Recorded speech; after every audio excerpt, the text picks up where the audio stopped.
Udin, Siti mohon maaf lupa membawa bukumu. Buku yang dipinjam kemarin, kata Siti. Tidak apa-apa Siti, tetapi besok jangan lupa ya, kata Udin.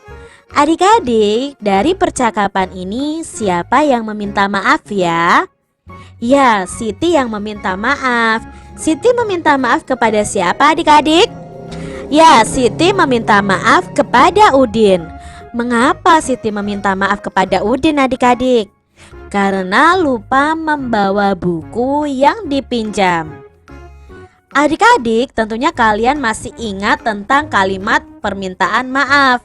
Nah, kalimat ini biasanya diucapkan bila kita melakukan kesalahan. Nah, kalau kalian mengucapkan kalimat minta maaf harus dengan sopan dan santun adik-adik. Bicaranya dengan lembut, tidak membentak-bentak karena kita yang melakukan kesalahan.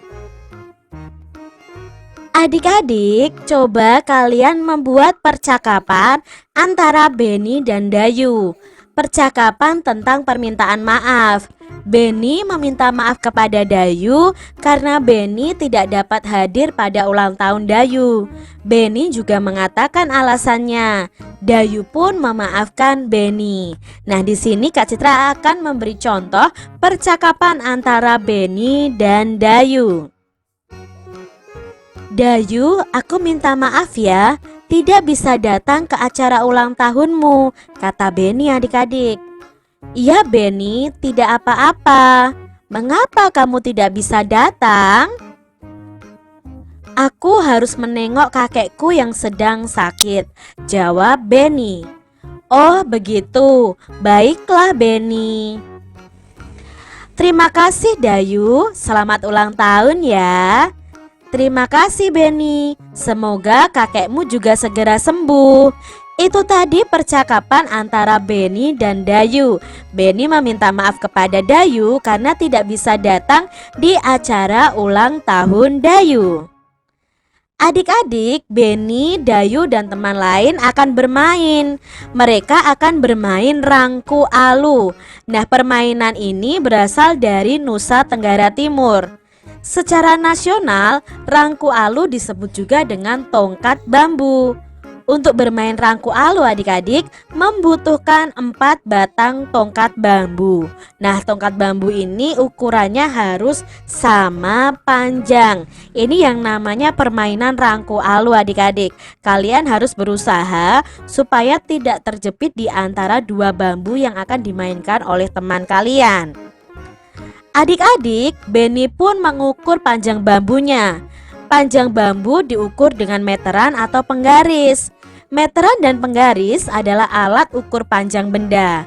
Meteran dan penggaris adalah ukuran baku. Dayu membantu Beni mengukur panjang. Pada subtema 1 dan 2 adik-adik kita sudah belajar tentang alat-alat untuk mengukur panjang benda ya. Ada penggaris, ada meteran atau roll meter, ada meteran pita, ada jangka sorong.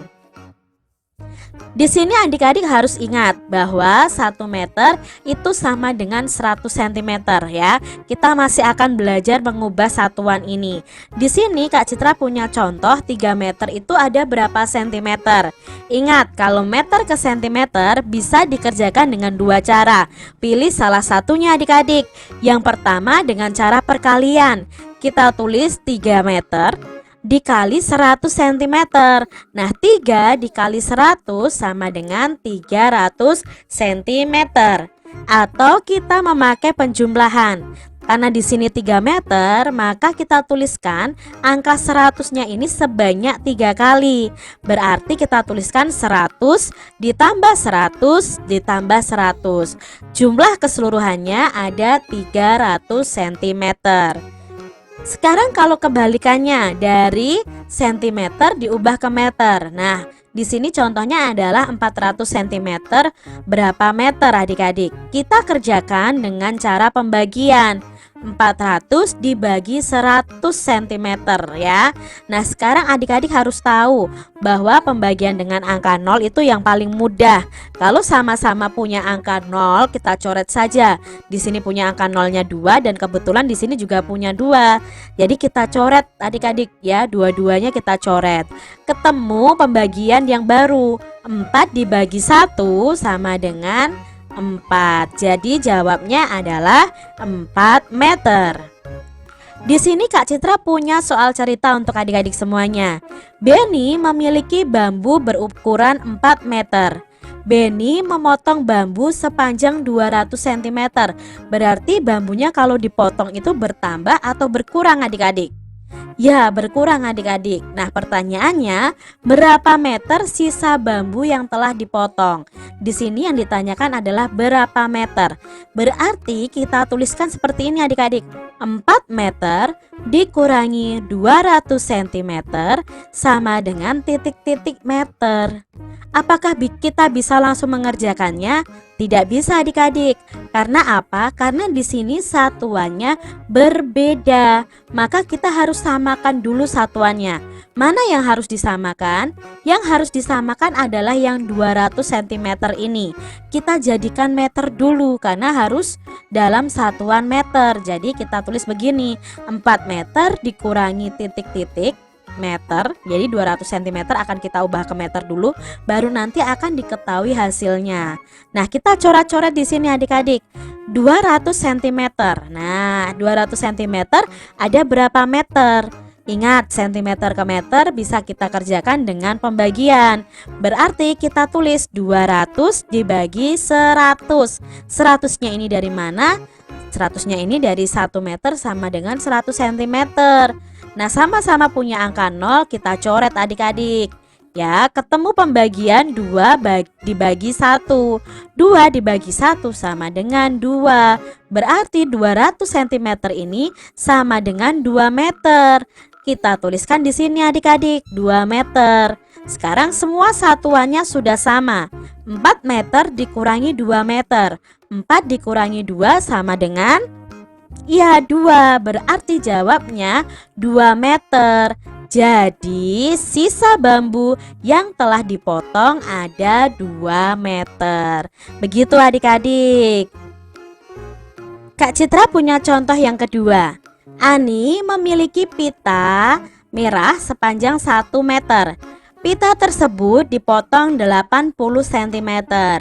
Potongan pita ini untuk menghiasi kado ulang tahun. Berapa sentimeter kah sisa pita Ani? Berarti kita akan mengurangi 1 meter dikurangi 80 cm sama dengan titik-titik sentimeter. Karena yang di sini yang ditanyakan sentimeter adik-adik. Karena hasil akhirnya adalah sentimeter, maka kita perlu mengubah satuan yang belum sentimeter. Mana satuan yang belum sentimeter adik-adik? Ya, yang ini adik-adik. Berarti 1 meter ini kita ubah dulu dalam sentimeter. Baru nanti kita kurangi 80 cm dan ketemu hasilnya. Nah, 1 meter itu ada berapa sentimeter? Sebenarnya kalian harus tahu ya adik-adik ya. Tadi kan sudah Kak Citra bahas berulang-ulang bahwa 1 meter itu ada 100 cm. Dari mana hasilnya? Ya, kita tuliskan 1 dikali 100. 1 dikali 100 ya 100 cm. Berarti di sini 1 meter sama dengan 100 cm. 100 cm dikurangi 80 cm sama dengan 20 cm. Jadi sisa pita Ani ada 20 cm. Udah ya adik-adik ya. Adik-adik, bel tanda akhir pelajaran berbunyi. Benny dan temannya berdoa untuk pulang. Sampailah Dayu di rumah. Kemudian Dayu ke belakang rumah nih adik-adik. Di belakang rumahnya ada pohon cemara. Pohon cemara terlihat ditiup angin. Pohon cemara bergoyang ke kiri dan ke kanan. Gerakannya terlihat sangat indah. Apakah adik-adik pernah melihat pohon cemara yang tertiup angin? Ya, pasti gerakannya karena tertiup angin akan ke kiri dan ke kanan. Pohon cemara yang tertiup angin, gerakannya akan ke kiri dan ke kanan. Coba adik-adik tirukan gerakan pohon cemara yang tertiup angin. Ini adalah gerakan Dayu yang menirukan gerakan pohon cemara. Yang pertama, Dayu menirukan gerakan pohon cemara yang gerak ke kanan dan ke kiri. Lalu berikutnya, Dayu mempraktekkan gerakan pohon cemara yang berputar. Jadi memutarkan badannya melingkar seperti ini adik-adik ya. Berikutnya, gerakan berayun ke depan dan ke belakang. Jadi tangannya diayunkan ke depan dan ke belakang. Selanjutnya, gerakan mengangkat kedua tangan juga dilambaikan ke kanan dan ke kiri. Jadi kedua tangan dilambaikan. Ini gerakan menirukan pohon cemara. Adik-adik, peragakan gerakan tersebut dengan pola. Polanya adalah lantai lurus dan segitiga. Jadi kalian bisa menggerakkan tubuh kalian untuk mengikuti gerakan pohon cemara. Nah, gerakan tersebut bisa diiringi dengan lagu yang berjudul Cemara ciptaan Pak Ate Mahmud. Adik-adik, yuk kita nyanyikan lagu ini bersama-sama.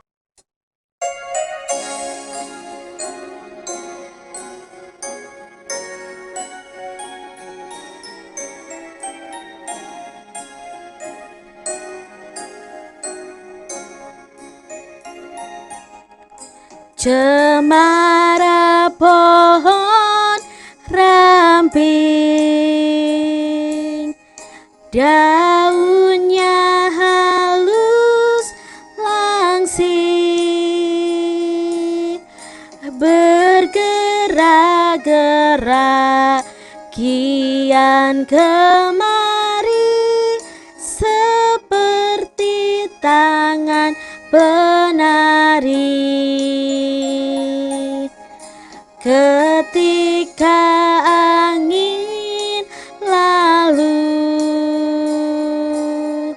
menyentuh daun cemara, terdengar desir di telingaku, sebuah lagu merdu.